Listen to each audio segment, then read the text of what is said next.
Welcome to the Rooted Lounge, where we break down the 3 core relationships that shape everything about your life as a mom: your relationship with yourself, your partner, and your kids.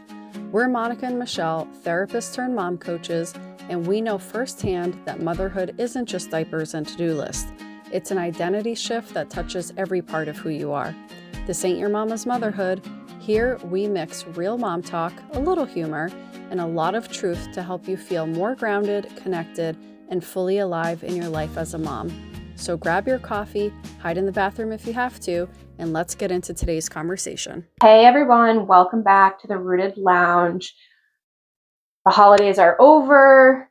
This episode is dropping in January, and you know what? I think the chaos has maybe settled a little bit. But today we are going to talk about finding peace in the chaos, if you're still in the chaos, or even if you're not in the chaos. Just small shifts that help us as moms kind of feel happier on a daily basis. I think this is a great time to have this episode because hopefully, like I said, things have settled a little bit, kind of going into the new year, and how we can kind of show up in a less chaotic way and find more happiness as the new year kind of starts. Yeah. Where do you want to start? I don't know. I think maybe let's start with like what chaos really means for a mom. Yeah. Because, chaos can be interpreted in a lot of different ways. Yeah, for sure. I think, just touching on a lot of the common kind of descriptors that moms give. And I think one that really stands out for me is just, feeling really spread thin and how, you're trying to meet 10 needs at the same time. You're constantly being interrupted. You can't even finish a thought because, either your own kind of list is, spiraling through your head, or, you got people coming at you, hey mom, this, and so just this like complete sensory overload. And I bet a lot of you can kind of feel that after just coming out of the holidays of like, how did you feel a month ago versus like, how are you feeling now? Like with that sensory overload, family obligations are over, that magic of the holiday shopping, all of those things, like where are you at now? Are you still feeling that sensory overload? And obviously, that sensory overload can be felt throughout the entire year, but it's just kind of funny how we're, talking about it now after the holidays of like, is it still there? Is it not? But you're absolutely right. I think the sensory overload is huge. Yeah. And I think, specifically with coming out of the holidays, that the holidays can almost serve as like a distraction from your everyday chaos, because right. And I think that moms can often, or do often, point to the holidays as the reason for things feeling so hectic, and maybe not always really acknowledging that chaos, whether it's constant or not, is there, not just during the holiday season. Definitely. Definitely. I think a lot of moms feel overwhelmed, and lots of different things are kind of coming up for them, feeling burnt out and exhausted and all of those things. But I think that it's often talked about as like, well, this is just a part of motherhood.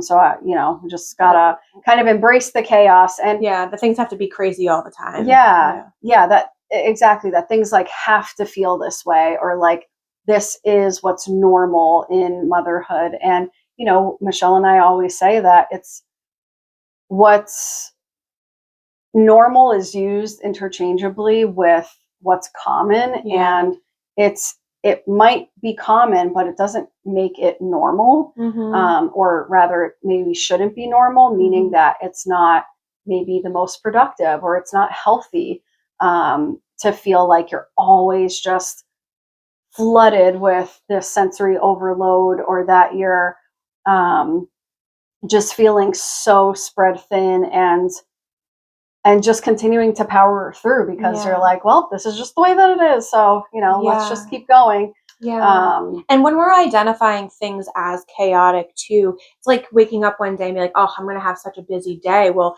if we're already kind of starting the day with this idea that something's going to be busy and really having these kind of descriptive words, busy, chaos, crazy, right? Like we have now like absorbed this kind of like identity of motherhood being crazy, chaotic, busy.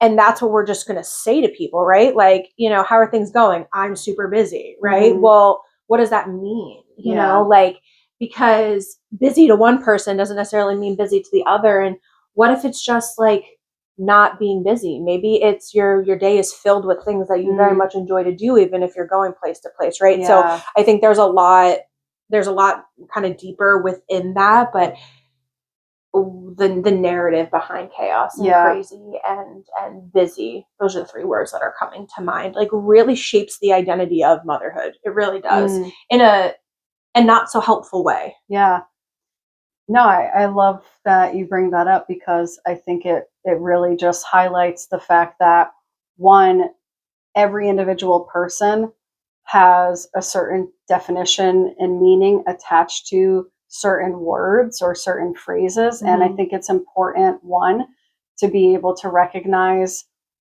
what your own meaning is of certain things, because I do think a lot of times that, we might just latch on to something that is just kind of floating out there, whether it be from, a friend that you heard it from or from some, social media person. And I do think that it's really important to be really authentic in the way that you speak and make sense of how you're speaking and what you are meaning to say when you say things.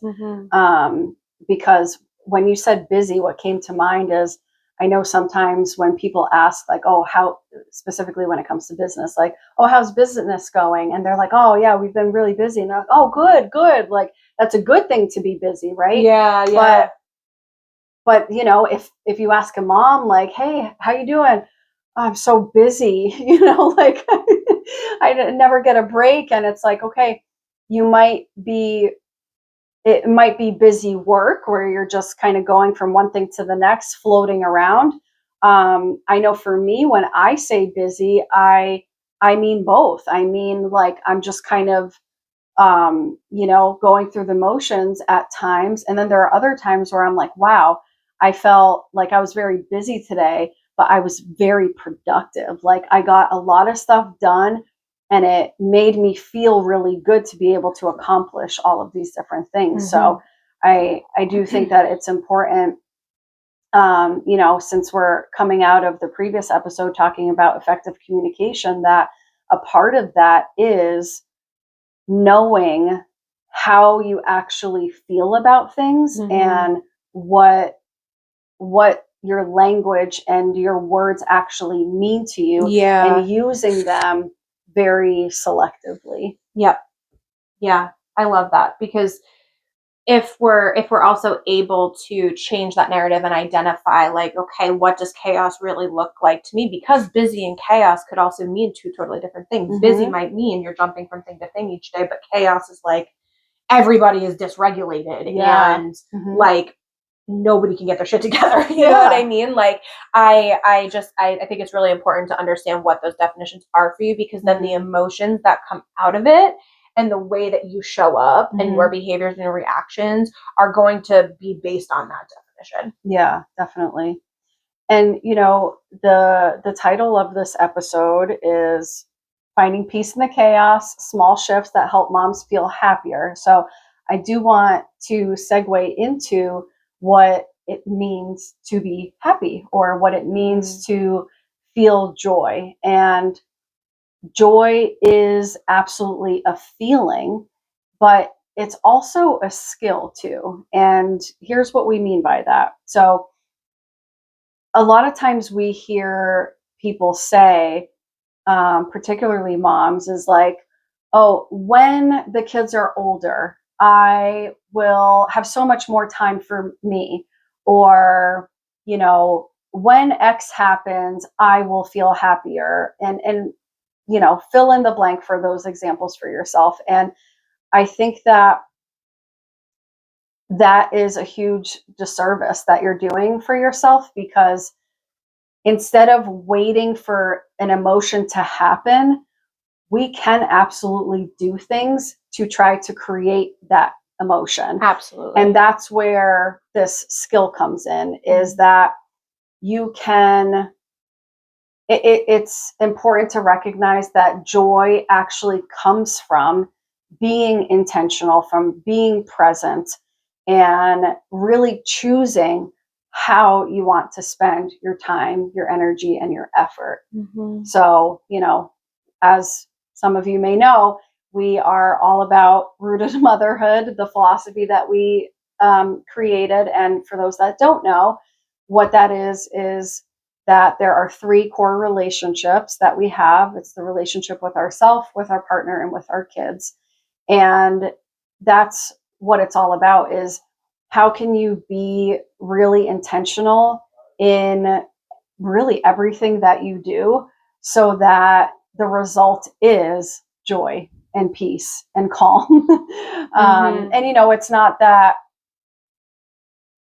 it's not necessarily realistic that that's how it's going to be all the time, because there are challenges and struggles and hard days, but we can absolutely create these little micro moments that will get us to that joy quicker, or at least be able to increase the access to joy. I have been saying this, gosh, for years. And it probably sounds a little cliche, but like happiness is, and joy, so you can use them interchangeably, but they're not like this destination, right? Like we put so much pressure on it being like a thing that we need to like gain, find, grab onto, that it, is so far away, where like joy and happiness, well, really any emotion, I mean, they ebb and flow, because that's how emotions work. Like they're supposed to ebb and flow, but we take on maybe more of the like the positive emotions, like happiness or joy, as something we have to get to. But it's like, we don't talk about needing to get to sadness. We're just like, oh, we feel sadness, but so why is it that like we just experience, maybe the yucky feelings, right? Not and those kind of just come more authentically, but yet we have to get to the happier emotions, right? Like I've been kind of just what's the word I'm looking for? Kind of just navigating those things with clients and myself for quite some time, because emotions aren't destinations. They just aren't. And but we define them as a destination. And so kind of going to your point of it being like a skill, like I think that you can kind of see emotions as that like things happen to us and we can do things that make us sad. We can do things and have things happen to us that make us happy, right? But it's not this overarching kind of place that we need to get to, because happiness is going to ebb and flow. Joy is going to ebb and flow. Sadness is going to ebb and flow. I love that so much. And I think too, the way that I like to think of emotions, because a lot of people do think as emotions as either positive or negative, or good or bad emotions. And really, emotions are just neutral. And I like to think of emotions as just information. I am feeling sad, or I'm feeling frustrated, and we don't tend to always know what to do with our emotions. We're just like, well, I just feel this way. And then I think a lot of times people use that as almost like an excuse to then behave the way that they behave, because, well, I'm sad, or well, I'm angry, or well, I'm upset. And really, I think it's important to reframe that and to think of emotions as, oh, okay, so I'm feeling sad right now. Like, I wonder what might be going on for me right now. Mm-hmm. Or like, what do I want to do with my sadness? Do I feel like I really need to pour into myself? Do I need to, maybe take some time and space for myself and, I don't know, like, go give myself a bubble bath, or maybe I want to go read my favorite book or listen to my favorite song, or, play with my kids or whatever it is, because it's like I am choosing to do something with this information that I have. Mm-hmm. And this is where it goes back to how emotions are not just something that like happens to us, or something that we just have to deal with. Like, we can do something with our emotions. And it's just like, it's not, oh, I'm having an emotion, period. It's, oh, I'm having an emotion, and what's next? Yes. And I want to elaborate on that a little bit more too, because a lot of times what we do is we take busy, chaotic, and crazy, and that is the emotion. Like, oh, I feel really crazy today. Like, crazy is not an emotion, right? Or so when people say, I feel bad. Right. Like bad is not an emotion. Yeah. And so the reason why I say that is you can actually be in the midst of chaos and feel like super happy, right? Mm-hmm. Like, it, just because chaos sounds like a negative connotation, like, you could be like, oh, this weekend was chaos, but like, I loved every second of it. I had so much fun. I had so much fun, and I was so happy. So when you were kind of talking about the emotions being neutral, I also was thinking about how it's important for our viewers to know that you can feel both things at the same time. Yeah. So a lot of times chaos has that negative connotation that, like, people are overwhelmed and anxious and overspent. And now, yes, does that often mean that? Mm-hmm. Sure. Are those the emotions that are felt in chaos? Mm-hmm. For sure. Mm-hmm. And you can also find joy and happiness in those moments, because the holidays could be really crazy for you, but if you love the holidays, you're going to feel happy, right? Yeah. So I think that was important to kind of share too, that we also end up stating things as feelings when they're actually not feelings. Yes. Like, I feel bad, or I feel chaotic, or I feel crazy. Like, those aren't actually not feelings at all. Yeah. No, such a good point. And what phrase kind of came to mind is like organized chaos, and how people who maybe, like, let's say that their desk, their office, desk is like papers everywhere, or books everywhere, whatever, and you're like, oh, but I know exactly where like everything is, and like this is kind of like my system. So even though externally it might look, or someone might perceive it as chaotic, messy, frantic, whatever, but if you feel anchored in that because you have a system, like you feel organized in that, then so be it, like, and to your point of like, you can feel two things at the same time, but also specifically with like I had a chaotic weekend, but it was also amazing. Right. Exactly. Yep. Dive into some practical ways that we can find joy in the chaos and all the noise. So I think one thing that is very, very underutilized and underappreciated is being playful.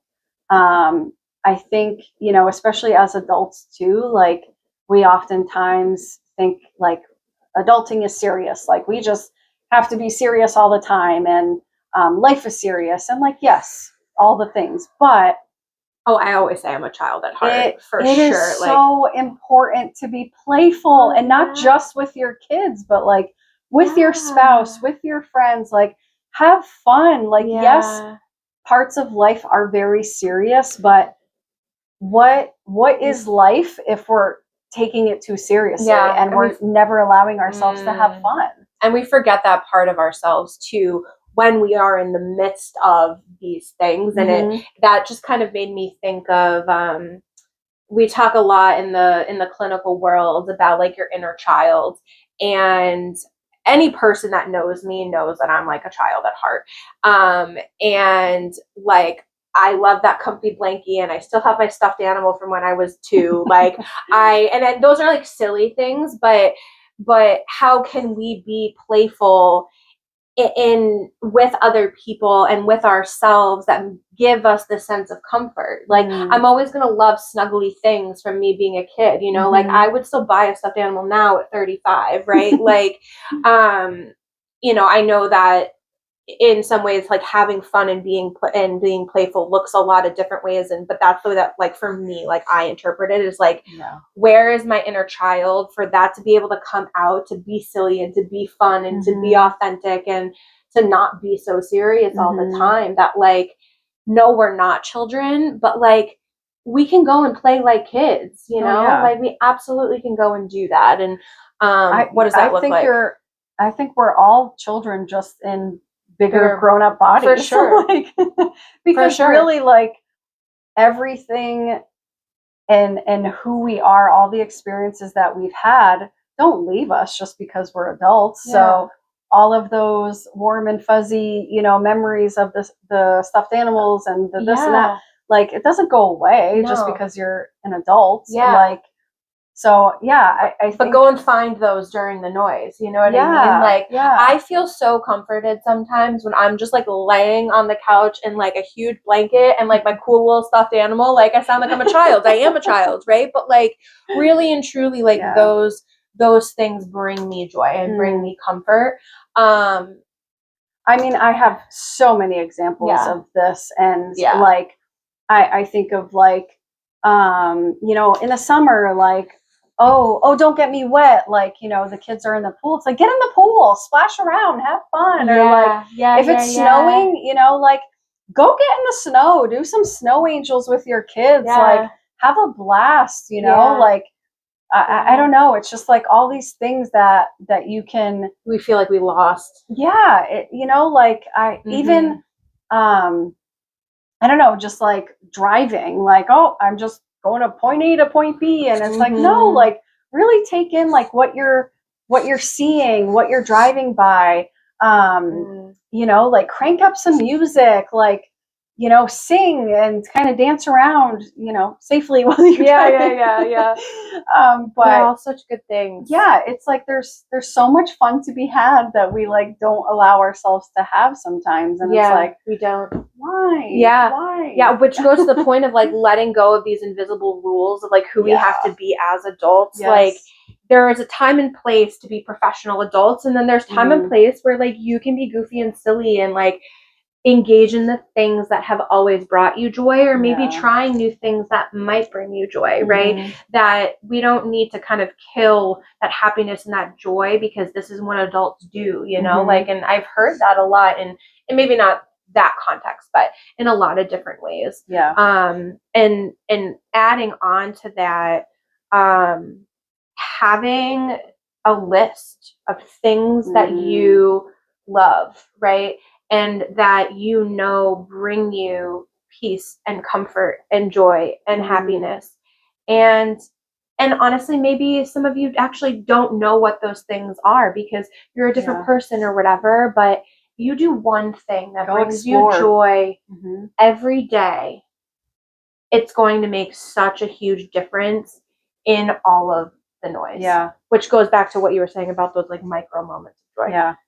And I love the idea of this like joy list, and because, you know, we might be really good as moms with our to-do list, but like this joy list is so crucial because we, like you said, like some of us might not even know what brings us joy anymore. So like throw things on the list that maybe you always wanted to do that you never have, or things that you're like, oh, I don't think I'll like this, but let's give it a shot and see what happens. And like get to know yourself again, like really try to have fun with like trying new things and see what you like, see what you don't like, and then like make it a regular thing. So, and make sure that what's on this list is like small to medium to big, like so it can be, you know, something as small as I want that extra dollop of whipped cream on my, whatever today, or, I want to make sure I have my cozy blanket for bedtime, or I want to go on like a big trip that I've always wanted to go to Europe or something. And, so it can be tiny to something huge. Yep. I think just really the overall kind of thing is being intentional. And with that means that you choose and you create really whatever you want. So, you can take your joy list and you can say, I'm going to delegate this time, carve out this, space for me to, do some of these things, or, just having certain pockets of time that it's not even necessarily about doing things that you think will bring you joy. But then also too, I think what's important is recognizing that maybe if you don't get that full blast of joy that you were expecting, of like, oh, I thought that this was going to make me happier than it is, or I wanted this to be, 100% like joy, and it's not, like, recognizing that sometimes good enough is good enough. And we're not looking for perfection right here. Right. And those things might also not keep the happiness and joy around for, what we may expect to be days, weeks, months. Like, it may just be something that gets you through the day. Right. And so I think that's important to note too, that like, if we go in with these really high expectations, let's just go in with an open mind to just experience these things, because they might last months, they might last hours, they might last minutes. Right. But either way, you're finding those pockets and you're doing something that's just going to build on top of those building blocks. Yeah. No, that's such a good point. Such a good point. And I think, as we often talk about with a lot of these different topics that we bring up, is how this ties into and affects our children. And, we might think that by us doing something for ourselves, that it's like kind of a selfish thing, that like, well, it's just for me, but it's not. Like, if you're doing something that brings you joy, that is going to leak out of you and, go onto your kids. They are going to soak that up and absolutely love the fact that, maybe they're dancing around to their favorite song, and then you pop in and start dancing around with them. And, even if it lasts for 10 seconds, like, they're going to remember that presence, and it's just going to have such a powerful like effect than like, well, we're gonna, go see Santa, and then we're gonna go take pictures with the sleigh, and then we're gonna go, make a snowman. And like, if you're doing it robotically, like, oh, we just have all these things to do. We have a list of activities just to check off. Like, that's not what it's about. No. And I know we kind of started talking at the beginning about how like the holidays like are over now. But I think I'm going to, for myself at least, like Christmas is something that my mom made, and she loves Christmas just as much as I do. But again, like, why do I love Christmas so much? I love Christmas so much because of the things that we did together. And again, not as a to-do list, but like, we have the tradition of cookies. We have the tradition of the tree. We have the tradition of like, I make the joke about how like my mom throws up Christmas and so do I, right? And again, like everybody knows it, but why do I continue to do it? Is because my mom brought that joy into, and it never felt, as an adult, it definitely is chaotic. So she hid that very well. But again, chaotic in the sense of she did a lot, but she was still so joyful and so happy throughout it all that she has done it for years and years and years. And so here I am now, you know, starting my own traditions with my kids, and I never want Christmas to look any different. Yeah. So, you know, kind of going to your point about how like it really is such a feeling, and your kids really latch on to that, because if my mom didn't do that, like I wouldn't feel the way that I do about Christmas at all, you know? Yeah. Yeah. No, it's such a good point. So yeah, I think just to really add to that is the fact that we really do model a lot to our kids that we don't even recognize we're actually doing, and how much they actually mirror us. From top to bottom, like the way that they think, the way that their mannerisms, you know, like everything, like they just get it all from us. And they're gonna model that happiness and joy the way that you do, right? Like if you're so serious all the time, like they're gonna be so serious all the time, right? So they're gonna get that playfulness and the giggles and the joy, the happiness, the whatever, right? Like they're gonna get that from you, because they're gonna see it, and they're gonna want to do the same thing. Yeah, definitely. Yeah, so I would love for you all to try at least one thing today that will bring you joy. And again, it can be a little micro dose of joy, or it can be something really, really big, depending on plan that vacation. So yeah, we would also love for you to kind of spread the joy too, in terms of sharing a moment of joy that you have had. So maybe if you want to drop some things in the comments here, I would love that. so we can see, you know, all the joy that is being spread around. Heck yeah. But yeah, I think really we would just love to encourage you all to find the joy. And you know, there's always going to be good days and bad days, and you know, motherhood can feel very heavy, but it doesn't have to feel heavy. We can lighten it up with fun and joy. For sure. So have fun out there. And make sure to like, subscribe, and share this episode if you found it helpful, if you think someone else will find it helpful. And you can always find us on Instagram at beyond.being.mamas. See you next time. See you next time.